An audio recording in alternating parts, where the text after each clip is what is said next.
Welcome to Midday Prime. I'm Shreya Upadhyay, and in the next 1 hour we will get you the latest on the big story that we have been tracking on DD India. That's the big union cabinet expansion. The new ministers have been assuming their respective charges since morning, and we'll be talking at length about this. Apart from this, of course, our focus continuously remains on the COVID situation across the country. So let's get started. First up, let's take a look at the headlines that we are tracking at this hour. Prime Minister Narendra Modi interacts with directors of centrally funded technical institutions like IISc Bangalore, IIT Bombay, IIT Madras and IIT Kanpur via video conferencing. This meeting is important in light of the significant role played by these institutions in the fight against COVID-19 pandemic.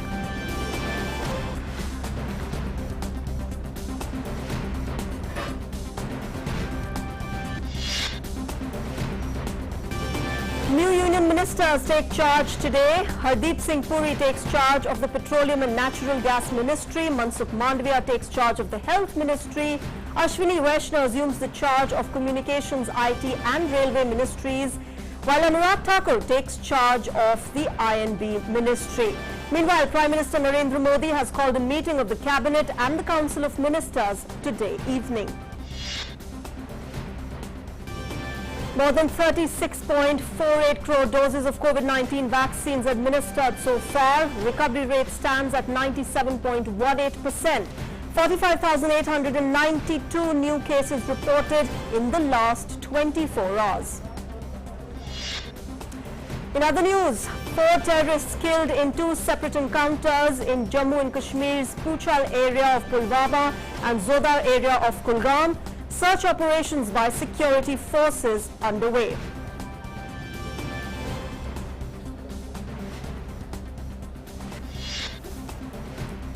In international news, 4 people suspected of assassinating Haiti's President Jovenel Moise, who was shot dead have been shot dead by security forces. 2 others have been detained while the search operation continues. Moise, remember, was shot dead in his private residence at Port-au-Prince last night. A 2-week state of emergency has been declared by the government to track the assassinators. And in sports, tennis legend Roger Federer crashes out of Wimbledon in the quarterfinals after losing to Poland's Hubert Hurkacz, receives standing ovation at the end of his All-England club career.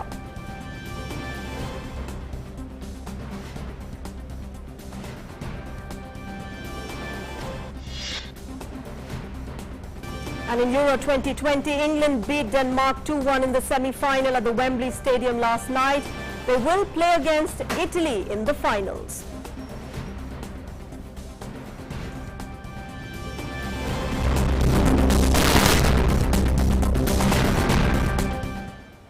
All right, let's begin this bulletin with the big news that we are tracking.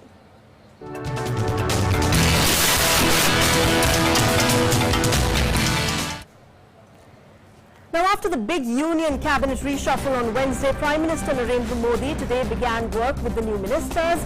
The Prime Minister interacted with the directors of centrally funded technical institutions like IIT Bombay, IIT Madras, IIT Kanpur and IISc Bangalore through video conferencing. The new Education Minister, Dharmendra Pradhan, was also part of this interaction.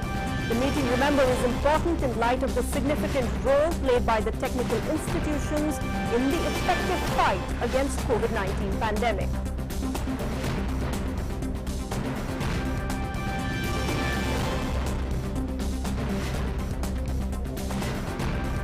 All right, my colleague Arun Sharma is joining us right now to help us understand more about what happened in that meeting that the Prime Minister took with these institutions. Arun, good afternoon. An important meeting there by the Prime Minister, of course, placing emphasis on the fact that technical and educational institutions also have helped hugely as the world grapples with the pandemic. Absolutely, Shreya, we know this fact that yesterday there was a cabinet expansion, and today early in the morning time we have seen how Prime Minister Narendra Modi was interacting with the directors of the top technical institutions of our country. The idea was that how can in the post-COVID world primarily, how can we prepare our human resource or the manpower, how can the technical knowledge or education primarily, on that aspect the meeting was held.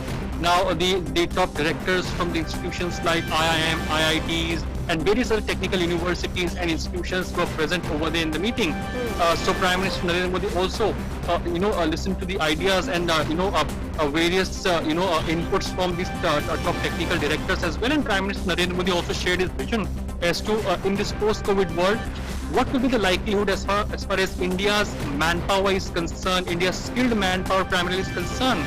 Second important aspect is that we know this fact that as far as country like South Korea, Japan, US for that matter are concerned, when we talk about this skilled manpower, the technical manpower, it is 70%, 75%, 80%. So in line with the global practices, how can India boost up its skilled manpower, the technical manpower, and in this post-COVID world, what is this technical university institutions can do?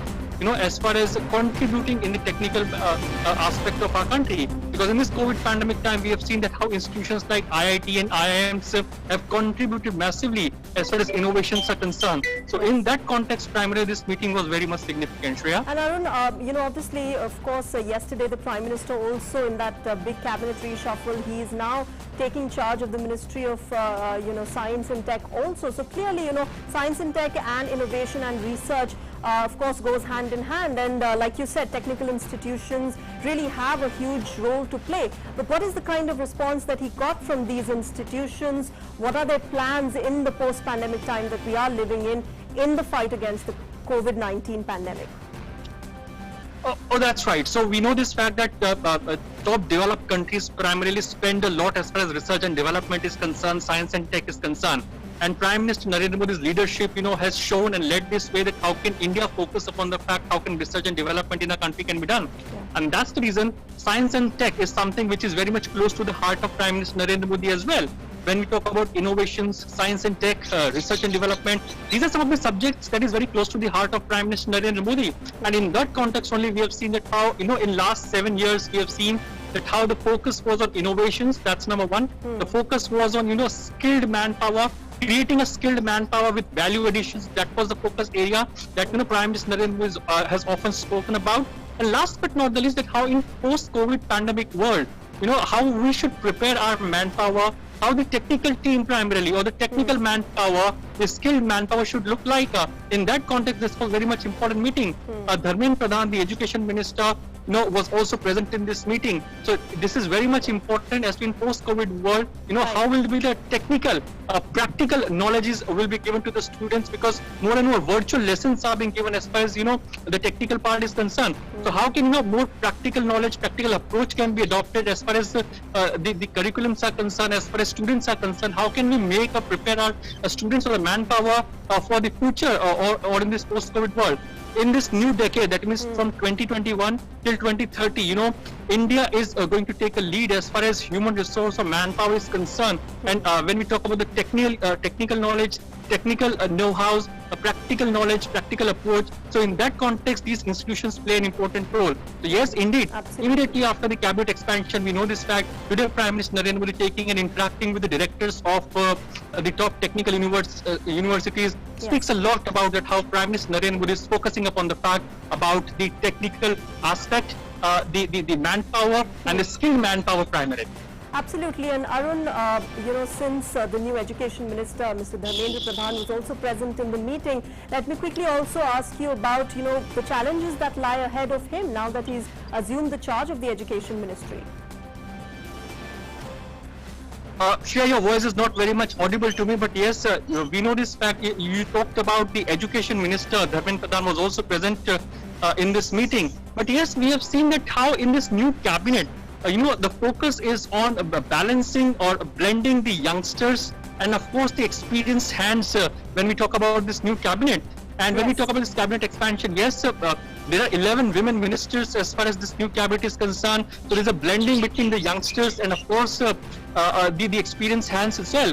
The representations from all the section, caste, community and region is there as far as this new cabinet is concerned. Right. So yes, when we talk about Education Minister Dharmendra Pradhan, he has again held the portfolios like Skill Development Ministry earlier as well. He has held the portfolios like Petroleum Ministry as well, whereby the skilled manpower is the need of the hour. How to upgrade our infrastructure, that is the need of the hour. So now he's been given the portfolios of Education Ministry, that is in synergy, as far as Skill Development Ministry is concerned. So when we talk about education, Skill Development Ministry, all these are in synergy. So how can there can be better coordination? How can the centrally funded technical institutions in our country can work better, can create the youngsters or can create the manpower for the future? These are some of the top ideas and the big ideas that were discussed as far as this meeting is concerned, that took place early in the morning when Prime Minister Narendra Modi interacted with the directors or top directors of the top technical universities, of our country. Right, Arun, in the past we've seen, like you said, the Prime Minister's focus on science and innovation, and we've seen that he was there, supporting the ISRO whenever they have their launches, and of course different ministers during their press briefings have mentioned different innovations that IITs have come up during the pandemic time. But really, a lot of focus on innovation now that we are living in a post-pandemic world, and a lot of focus, like you said, on manpower and skilled manpower. So really, taking that, that vision of the Prime Minister and his government forward of making India more and more skilled. So Shreya, if you track 2020, 2021, we have seen it how in the COVID time as well, Prime Minister Narendra Modi did participate in various convocation ceremonies of various technical universities, technical institutions, and various other universities of our country.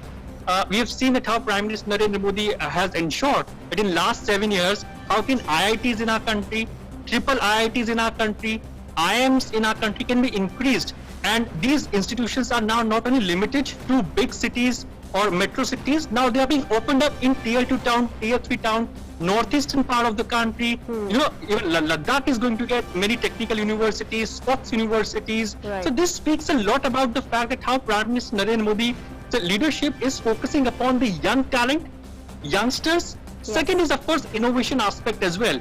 Right in the beginning of the COVID pandemic time, Prime Minister Narendra Modi came out with an innovation challenge that is known as Atmanirbhar Bharat App Innovation Challenge, where focus was completely on the fact as to how can the youngsters or the startups of our country can innovate for the country. And now India is becoming Atmanirbhar not only in limited sectors but all across the sector.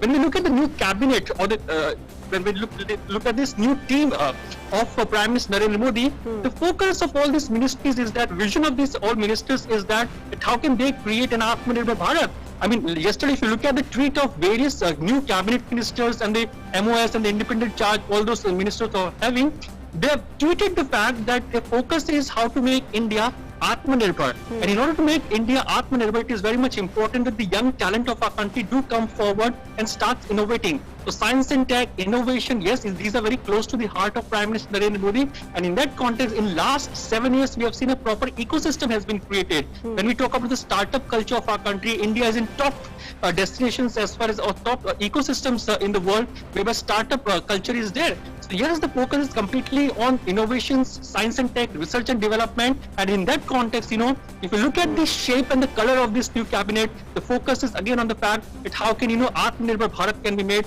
And yes, in the soul of the Atmanirbhar Bharat, there is innovation, there is youth, there is young, what we see in this new cabinet as well. Absolutely, and like you mentioned, Arun, different places, whether it's tier 2 and 3 cities across the country, they are getting their innovation labs, their research centers, so to say, for the young to come and innovate and research as much as they want. And I remember visiting the India International Science Festival and talking to children who had come from Naxal-affected Dantewada, and they said that we have Atal Tinkering Labs in our school, and we go there and we learn so much, and we learn all these new, techniques, scientific techniques that we can use in our daily lives, and of course innovate. So really the focus of the government also being on going to every nook and corner of the country and involving the youngsters in nation building. So the Atal mission is one of the successful missions of the government of India when we talk about school education and practical approaches, science labs primarily, being provided to the students of our country. So now when a student is in class 6 standard, 7 standard, 8 standard, 9 standard, he actually gets an hands-on experience, so the practical knowledge via this Atal Tinkering Labs or the Atal Innovation Mission. That's the name of the mission.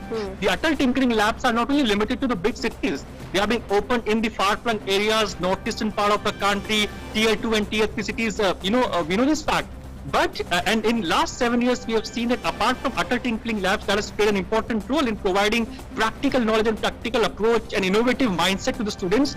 The new education policy also caters the way as to how can the innovation aspect can be, brought into the child's mind right from the beginning. So when a student is in 5th standard, 6th standard, 7th standard, 8th standard, in the primary schools primarily, right from that age, that nurturing age primarily, how can a student have a mind, an approach that is practical in nature, innovative in nature? So that is the basic idea of the government. And we have seen this fact that in the beginning, these kind of ideas are being, inculcated in the students now. We have seen it how upgradation is taking place as far as labs in tier 2, tier 3 towns are concerned, which are there in the schools when we talk about the Atal Tinkering Labs. On the other side, we have seen the skill development ministry or the skill development aspect. Skill development has played an important role because now the idea is that how can close to 1 million students or the youngsters can be trained on an annual basis so that they get, on one side they get jobs, they get into entrepreneurship. So on the other side, how can India upgrade its manpower? How can upgradation of manpower along with value addition can be done to the youngsters of our country? That means if in case a youngster is having a skill set, how can value addition can be done to the skill set? That is also a focus area that is skill development ministry is ensuring upon. And yes, when we talk about all this innovations aspect, this meeting that Prime Minister Narendra Modi has taken in the morning is going to play a significant role because Prime Minister has interacted directly with the directors of these top technical institutions, and yes, that will pave the way for the future as well. All right, Arun Sharma, thanks very much for joining us with those inputs on the Prime Minister's very significant meeting with heads of technical institutions from across the country. All right, let's now move on to our developing story of the day.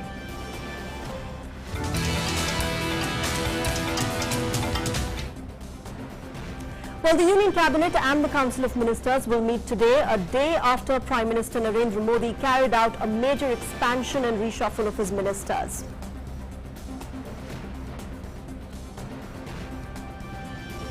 Vishal, my colleague, is joining us for more updates on this very significant meeting that is going to take place in the evening. Vishal, good afternoon. An important meeting there, right? A day after the Prime Minister expanded his cabinet yesterday, that big Union Cabinet expansion that we all had been tracking yesterday and of course today. But what really is expected in the meeting today evening? Well, a very good afternoon to you, Shreya. Yes, indeed, it's going to be a big day because yesterday the new ministers were sworn in. Today they took over the office and now they... All right, so there seems to, we seem to have been disconnected from Vishal. We'll connect with him again, but we'll move on. A day after the Union Cabinet expansion, a number of newly appointed ministers took charge of their assignments, including Mr. Mansukh Mandviya, who is the new Health Minister, Ashwini Vaishnaw, the new Railways and IT Minister, and Anurag Thakur, who is the new Information and Broadcasting Minister, among others. Let's take a look at the rationale of the Union Council of Ministers in this special report. In the first cabinet expansion of the second term of Narendra Modi-led government, 43 ministers of BJP and allies took oaths, including 36 new ministers. 7 ministers got promotion on the basis of their performance and took oath as cabinet ministers. There is no change in the portfolios of the members of the Cabinet Committee on Security. There is a blend of young leaders full of energy and experienced hands in the new cabinet expansion. Prime Minister Narendra Modi also entrusted additional and significant responsibility of the Ministry of Cooperation, constituted this week on Home Minister Amit Shah. Ashwini Vaishnaw, who is an ex-bureaucrat and also contributed in important positions in many global companies, has been given the responsibility of the Ministry of Railways. Ashwini Vaishnaw, who has done his M.Tech from IIT Kanpur, has also got the responsibility of Ministry of Communications and Information Technology. Mansukh Mandavia has been given the responsibility of the Ministry of Chemicals and Fertilizers along with the Ministry of Health. The Ministry of Chemicals and Fertilizers has a crucial role in the field of medicines. Dharmendra Pradhan got the charge of the Ministry of Skill Development along with Education Ministry. The vision of linking skill development with education is visible in the change. Hardeep Singh Puri has been promoted on the basis of performance. Hardeep Singh Puri has got the responsibility of Ministry of Petroleum along with Ministry of Urban Development. Kiran Rijiju, who has been a constant performer, has got a significant charge like the Ministry of Law and Justice. If you look at the new cabinet, there is representation from 25 states and union territories in it. Not only this, the aspirations of different regions and communities within the states have also been taken care of. For the first time, a record 47 ministers of Dalit, tribal and backward communities have been inducted in the new team of the Modi government. The cabinet of Modi government has become more youthful than before. The average age of ministers has come down from 61 years to 58 years. Not only this, people up to the age of 50 have been given big responsibilities. Another performer, Anurag Singh Thakur, has got the Ministry of Sports and Youth Affairs along with the Ministry of Information and Broadcasting. Narayan Rane, the former Chief Minister of Maharashtra, has got the responsibility of the Ministry of MSME. And former Assam CM Sarbanand Sonowal has been made Ayush Minister with port, shipping and water transport portfolios. Apart from the Ministry of Tourism and Culture, G. Kishan Reddy has been given responsibility of Ministry of Development of North Eastern Region. It should be noted that Prime Minister Modi, who is very sensitive about the development of the Northeast region, wants to make the region a hub of tourism. Piyush Goyal has been given the charge of Ministry of Textiles along with Commerce and Industry, which will ensure better synergy between these two ministries. Piyush Goyal has also been given the portfolio of Consumer Affairs, Food and Public Distribution. Bhupendra Yadav has got the important responsibility of the Ministry of Forest and Environment apart from Labour and Employment. Purushottam Rupala, who got promotion, has got the responsibility of handling departments like fisheries, animal husbandry and dairy. Dr. Jitendra Singh has got independent charge of the Ministry of Earth Sciences along with the Ministry of Science and Technology. He will continue to handle the responsibility of PMO as before. After the expansion, now the number of women ministers in the cabinet has gone up to a record 11. Modi government's focus on women and children will continue. Smriti Subin Irani will take charge of the Ministry of Women and Child Development as before. The allotment of the portfolios of the ministers of state has also been done keeping in view their qualifications and experiences, and there has also been a greater emphasis to make one ministry complementary to the other.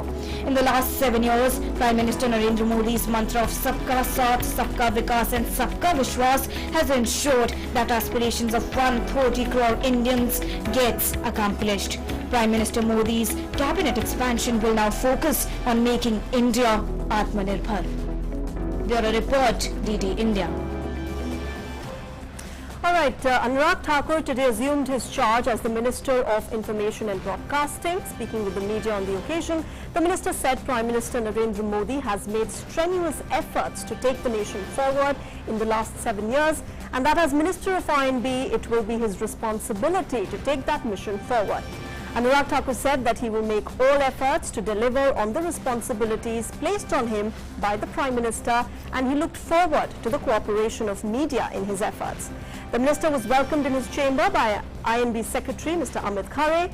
In an interaction with senior officials of various media units and Prasar Bharati, the minister said that his endeavour will be to work with all the media heads as a team.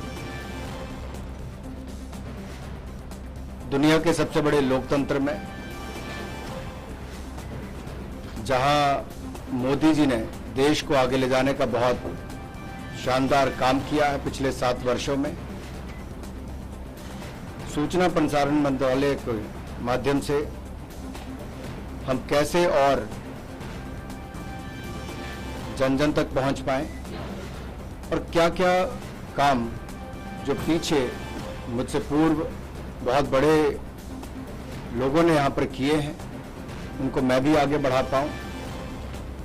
वहीं दूसरी ओर जो जिम्मेदारी माननीय प्रधानमंत्री जी ने मुझे दी है, मैं उस पर खरा उतरने का हर संभव प्रयास करूंगा। जो विश्वास व्यक्त किया है उस पर खरा उतरने का प्रयास करूंगा और आशा करता हूं कि आप सबके सहयोग से इस जिम्मेदारी का निर्वहन ठीक ढंग से कर पाऊंगा। And Dr. L. Murugan today took charge as the new Minister of State in the Ministry of Information and Broadcasting. So I want to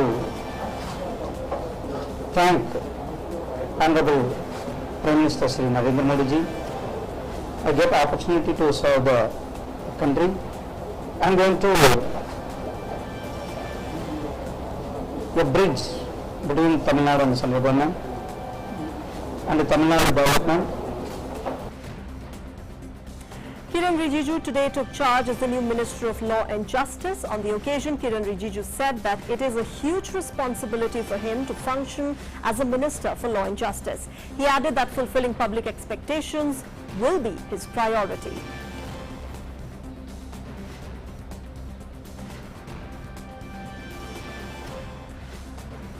जो भी जिम्मेदारी हमको देंगे हम उस पर खरा उतरना ये हमारा प्राथमिकता है। आदरणीय प्रधानमंत्री जी जब रिस्पॉन्सिबिलिटी देते हैं तो सोच के दिए होंगे, तो उस पर खरा उतरना हमारा सबसे पहला कोशिशें रहेंगे।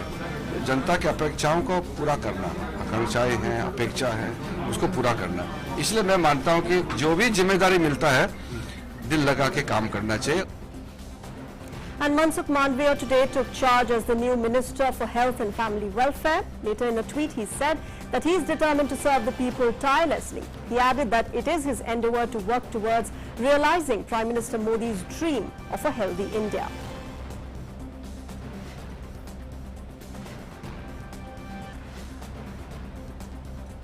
Now, in a series of fresh faces, Dr. Bharati Praveen Pawar took charge as the MOS in the Health and Family Welfare Ministry.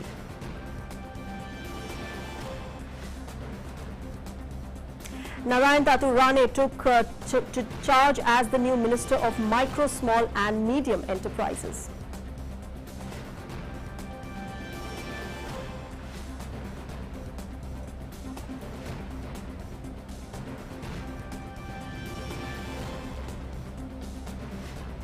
And Hardeep Singh Puri took charge as the Minister of Petroleum and Natural Gas.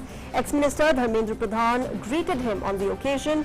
MOS Rameshwar Teli was also present, and Hardeep Singh Puri said that I am grateful to Prime Minister Modi for including me in his cabinet.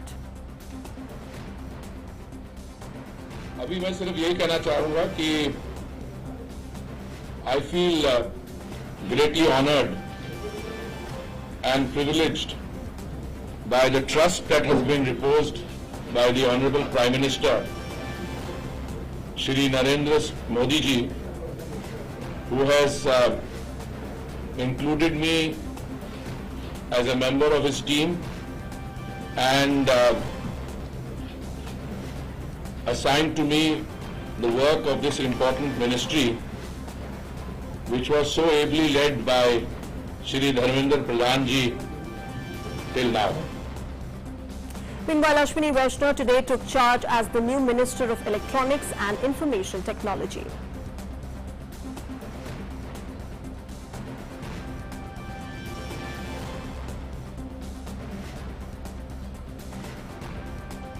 Earlier, Ashwini Vaishnaw also took charge as the new Minister for Railways. Speaking to the media, he said that in the last 7 years, a lot of good work has been done, which he will take forward. He is sure to fulfill PM Modi's vision for the railways. मैं सबसे पहले प्रधानमंत्री जी को धन्यवाद देता हूं कि इतनी बड़ी जिम्मेदारी दी है। रेलवे प्रधानमंत्री जी के बहुत ही उनके विजन में बहुत बड़ा हिस्सा है और प्रधानमंत्री जी का विजन रेलवे के लिए जैसे जन जन तक ट्रांसफॉर्म हो लोगों की लाइफ, एक आम आदमी, एक गरीब, एक वंचित, एक किसान, पिछड़े से पिछड़े व्यक्ति को भी रेलवे के बेनिफिट मिले, ऐसा उनका बड़ा विजन है। तो इस विजन के लिए मैं काम करूंगा और प्रधानमंत्री जी के विजन को इम्प्लीमेंट करने के लिए मेहनत करूंगा। Former MOS Home G. Kishan Reddy took charge as the Minister of Culture and Tourism. MOS Tourism Ajay Bhatt, Shripad Nayak and MOS Culture Meenakshi Lekhi accompanied him. Former Tourism Minister Prahlad Patel also greeted him on the occasion. Ajay Bhatt said that his priority would be to carry forward the work done by the Tourism Ministry so far. प्राथमिकता जो हमारी सरकार की है उससे हम बाहर नहीं है, वही हमारी प्राथमिकताएं हैं। सारी प्राथमिकताएं पहले से फिक्स हैं। हमारे देश में ही बहुत ज़्यादा पर्यटक आते रहते हैं। धार्मिक पर्यटन अलग है और जो घूमने के उद्देश्य से आते हैं वो पर्यटन हमारा अलग है।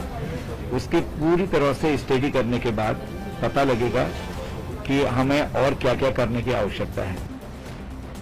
And Jitendra Singh today took charge as the new Minister of State, independent charge for science and technology.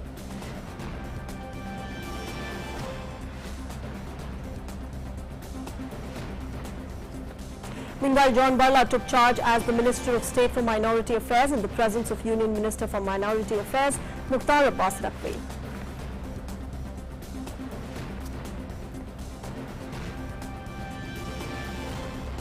And Ramchandra Prasad Singh today took charge as the new Minister of Steel.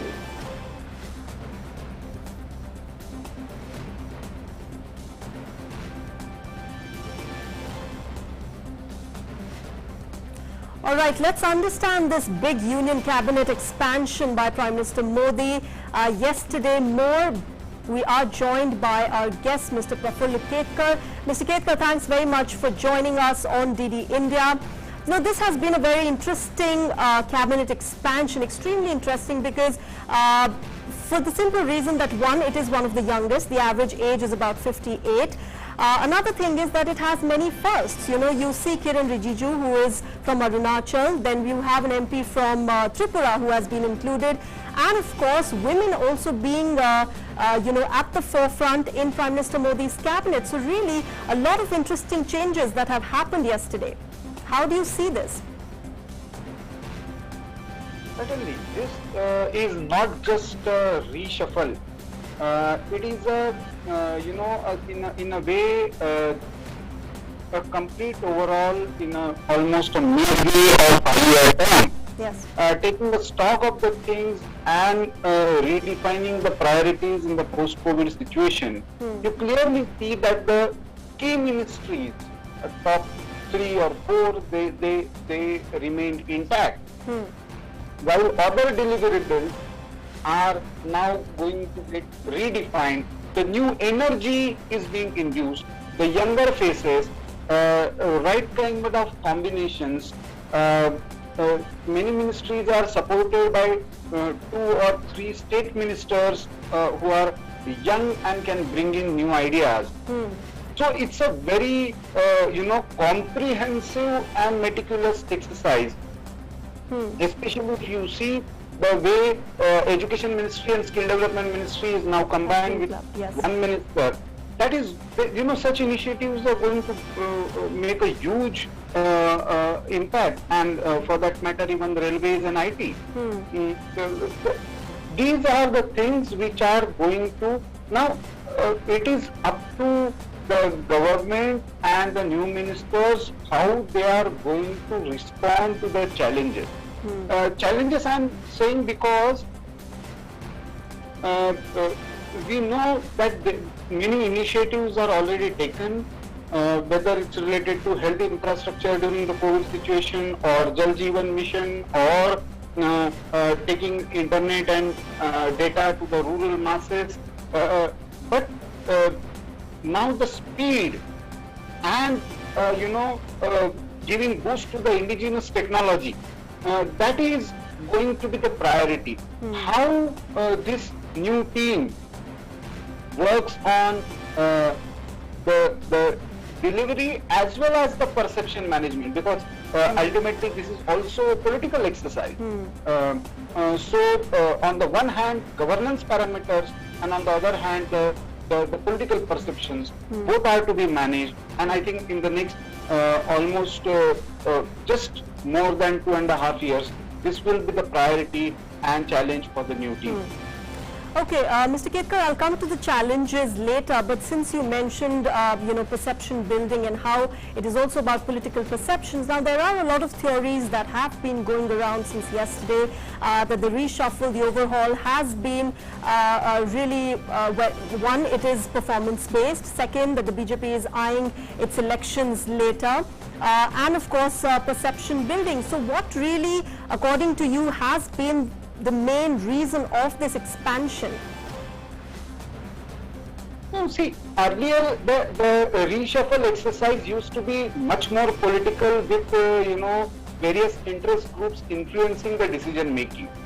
Now in the second term, Prime Minister Modi, with huge, amount of burden with many ministers like Prakash Javadekar was handling environment and IND and heavy industry. So there were multiple ministries handled by many ministers. Comparatively, the cabinet was very small. The independent charges were in more numbers. Now that has changed. New people are groomed with independent charge. Now they are elevated as cabinet ministers. Many state ministers have they have also moved on. So it is also a grooming exercise. I think this is also to do with the rebalancing act, because the ruling party always need experienced hands to speak to the people and the cadre. There I see even the party restructuring in the offing. Many new people will be accommodated in the party, in the organization. Here, I believe there were three important parameters, because the exercise has been discussed in media. It was going on for days together. Many meetings took place for hours together, and after that, the right kind of combination. One, inclusive in terms of regions, inclusive in terms of states, inclusive in terms of gender. Now this seems to be the priority. The age and the professional experience, that also look very important criteria. Right. And most importantly, I believe that the post-COVID situation, this exercise perhaps would have taken place earlier if we wouldn't have faced the second wave of COVID. But post-COVID, now we are into a new situation. Besides health challenges, economic scenario has changed, technological challenges are there, and in such a situation, you need to fast track many of the decisions. As you know, Prime Minister takes the review of all the ministries and their performance every month almost through the Pragati exercise. And I think that also must have been one of the criteria while this extensive exercise of not just reshuffling, almost overhauling our ministry that we see today. So, Mr. Ketkar, post-COVID management is like one of the biggest challenges that Prime Minister Modi and his government face now in the post-pandemic era. What really are the challenges? What are those challenges that we are looking at right now? Because we know the Health Ministry, of course, assumes a lot of significance. IT Ministry also assumes a lot of importance, because we know that the government and Twitter have been at loggerheads, and Twitter has been defying India's rules and guidelines that the government has placed. Then, of course, civil aviation also is in tatters because of the pandemic. So really, what are the key challenges that you are looking at for this new cabinet? See, I think first is about maintaining the COVID-related numbers in control. That is the biggest challenge. Already we are seeing what is happening world over. Many places we are seeing new variants coming. Some kind of lockdowns are also introduced. So we have to be very, very careful.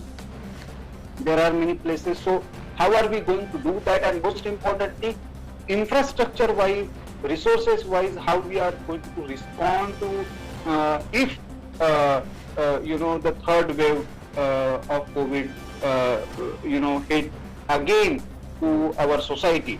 That obviously will be the biggest challenge.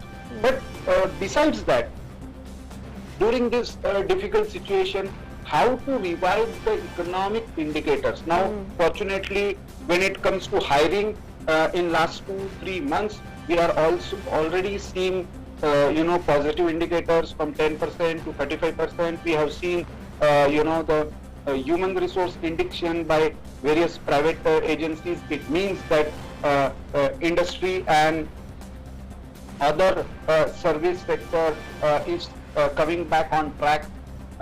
New education policy in tune with the changing scenario. That is also going to be a priority. Small and medium scale industries, how they can, because they are the largest sort of employment generators for India. So how they are going to be revived, what kind of incentives can be given for this sector.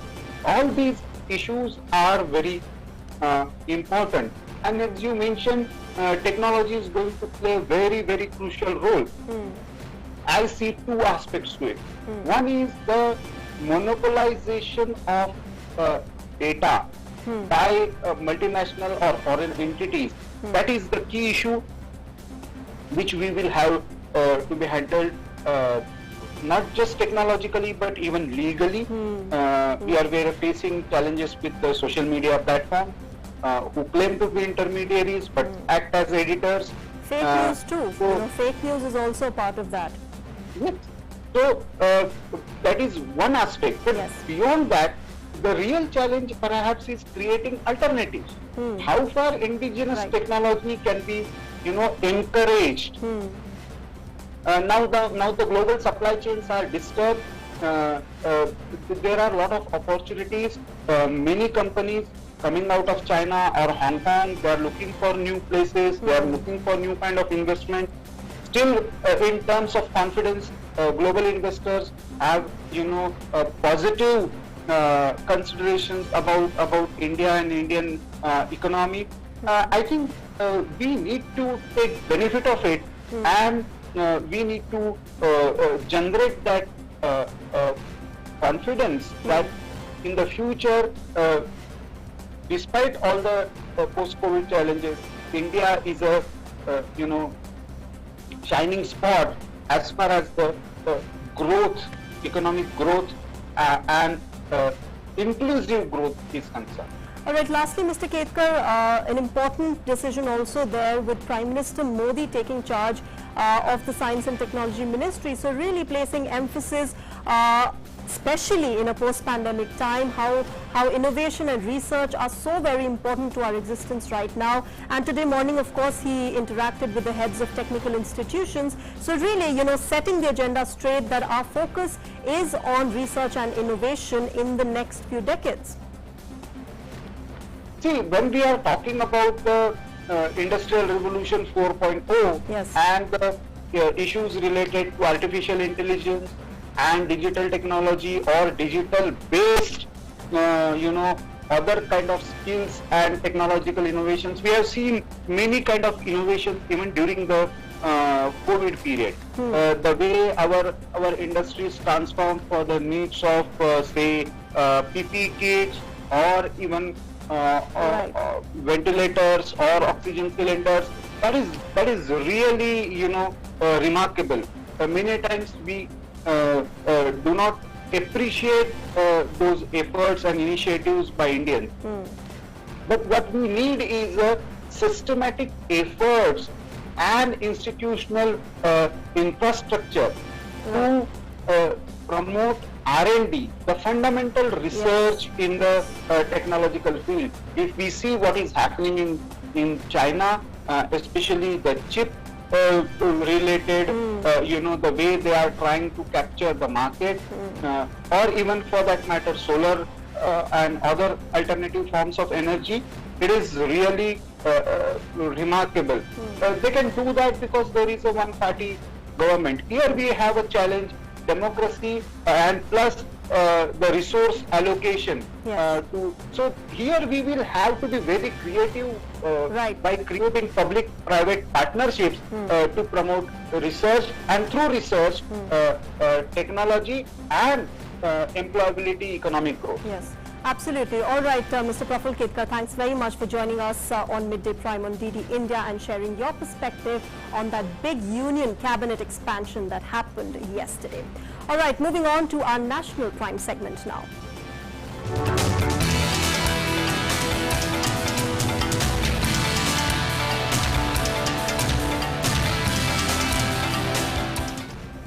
The Minister of State in the Ministry of External Affairs and the Minister of State in the Ministry of Culture, Meenakshi Lekhi, has said that women have been given big responsibilities in the recent cabinet reshuffle. She added that people used to speak of women empowerment, but Prime Minister Narendra Modi made it possible that the country be led by empowered women.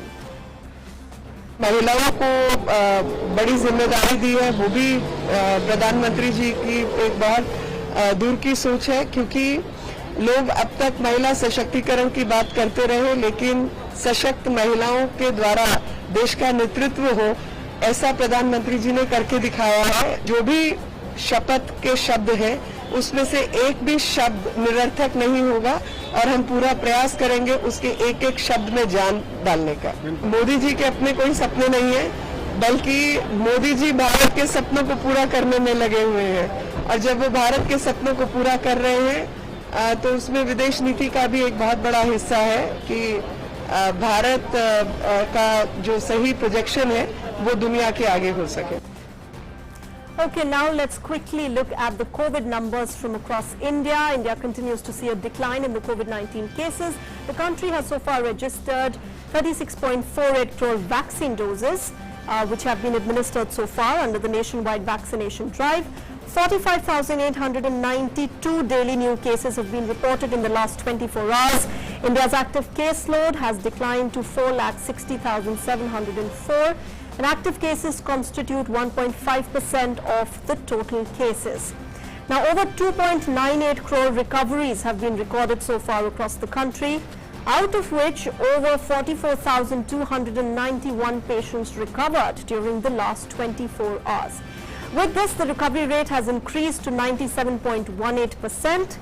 The weekly positivity rate, meanwhile, continues to remain below 5% and currently stands at 2.37%. The daily positivity rate currently stands at 2.42%, which is less than 3% for 17th consecutive day. The testing capacity, meanwhile, has been substantially ramped up with 42.52 crore tests that have been conducted so far. Now, Maharashtra government has allowed conditioned reopening of schools from the 15th of July. Classes 8th till 12th will be started in the first phase based on the criteria related to COVID. In villages where no corona patient has been found for the last 1 month, and in the future the village panchayat has unanimously decided to keep the village corona free, classes 8th to 12th will be sanctioned to start from 15th of July. Now, it is mandatory for all to strictly abide by the corona prevention rules laid down by the state government before starting the schools. The government announced that prior to the commencement of the schools, corona vaccination of all teachers and non-teaching staff in the respective schools should be done as a matter of priority. And for more on this, my colleague Shishir is joining us from Mumbai. Shishir, good afternoon. On teaching staff, the requirement is that they get vaccinated, but we can't be sure of it. But really, what is the situation that we are looking at in terms of reopening schools? Well, Shreya, the situation is improving in Maharashtra, and if you look at the numbers, especially if you look at the numbers of yesterday, nearly 8,400 positive patients were found, and 8,800, almost 800 to 900 patients have been discharged here. So obviously, the recovery rate is increasing in Maharashtra, which is at 96% at this point in time, and the fatality rate is 2.02%. Well, apart from that, if you look at the vaccination numbers also, Maharashtra has the maximum number of vaccination administered so far. Nearly 3 crore 50 lakh vaccine have been administered so far, That's what the Maharashtra government has said. So obviously on vaccination front also, Maharashtra is doing quite well. And that's the reason the state government is now taking a step ahead.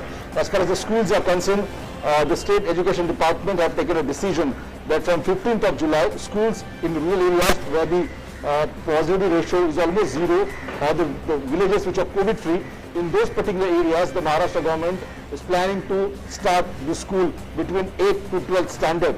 That's what the announcement the state education department has made yesterday. The another important fact is that the state government is also trying to start the economic activity, and that's the reason the chief minister yesterday had a meeting with all the commissioners, divisional commissioners, collectors and the police, and instructed them that to have interaction with the business leaders and the business industrialists from particular regions in their own districts, and send out the SOPs to them and see how they can start the activities here. Those who want to start the manufacturing activities, if we have the workers and if there is accommodation facilities, they can go ahead with that. So that's the reason the Maharashtra government have given an SOP to all the local authorities so that they can coordination, they can work with all the stakeholders, probably the industrialists and the owners of the big factories here. All right. So obviously, on one hand, the schools are going to start from the 15th of July. On the other hand, the economic activities also government trying to open. So these numbers are subsiding quite well here. Yes. But in spite of that, there are few districts in Maharashtra. For example, districts from the western Maharashtra and the Konkan region, where the positivity rate is quite high compared to the other district in Maharashtra. And that's the reason the chief minister and the health minister have instructed official that they have to reduce this number. For that, COVID appropriate behavior needs to be taken care of. Yes. First things, the second important thing is obviously increasing the testing facility in this particular district. And at the same time providing the best facility here. Normal life Health minister yesterday. Yes, normal life is getting back on track, Shishir, but we all have to remember that COVID-appropriate behavior is to be followed at all times. Shishir Shelar, thanks very much for joining us with those inputs from Mumbai. And in Midday Prime now, it's time for news and updates from the world of business.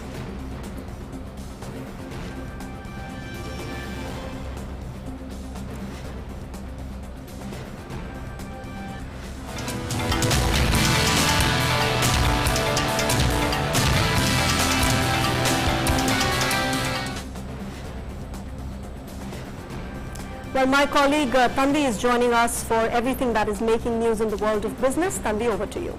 Thank you, Shreya. Up first in Business Prime, the Finance Ministry has rejected the news reports that the Edinburgh-based oil producer Cain Energy has seized or frozen state-owned property of Government of India in Paris. It further stated that the Government of India has not received any notice, order or communication in this regard from any French court. The ministry stated that the government is trying to ascertain the facts, and whenever such an order is received, appropriate legal remedies will be taken in consultation with its councils to protect the interests of India. The government has already filed an application on March 22nd this year to set aside the December 2020 International Arbitral Award in the Hague Court of Appeal, adding that the Government of India will vigorously defend its case in set-aside proceedings at the Hague. The Reserve Bank of India has imposed penalties on 14 banks for non-compliance with certain provisions of directions issued by the RBI. A scrutiny of the accounts of the companies of a group was carried out by the RBI. It was observed that the banks had failed to comply with provisions of one or more directions issued by RBI and contravened provisions of the Banking Regulation Act 1949. Notices were issued to the banks advising them to show cause as to why a penalty should not be imposed for non-compliance with the directions or contraventions of the provisions of the Banking Regulation Act 1949. And on to the stock market. After a flat opening on Thursday, the domestic stock markets lost major ground in afternoon deals. So the Sensex at the BSE had slumped 595 points or 1.1% to 52,460 a short while ago. The Nifty at the National Stock Exchange had declined 186 points or 1.2% to 15,694. In the broader market, the BSE Mid-Cap Index had lost 0.1%, while the Small Cap Index was trading flat. The top index gainers so far are Bajaj Auto, NTPC, Tech Mahindra, IndusInd Bank, with gains of between 0.4% and 1%. The top index losers are Sun Pharma, HUL, Tata Steel, Bajaj Finance and Kotak Mahindra, with losses of between 1.2% and 1.7%.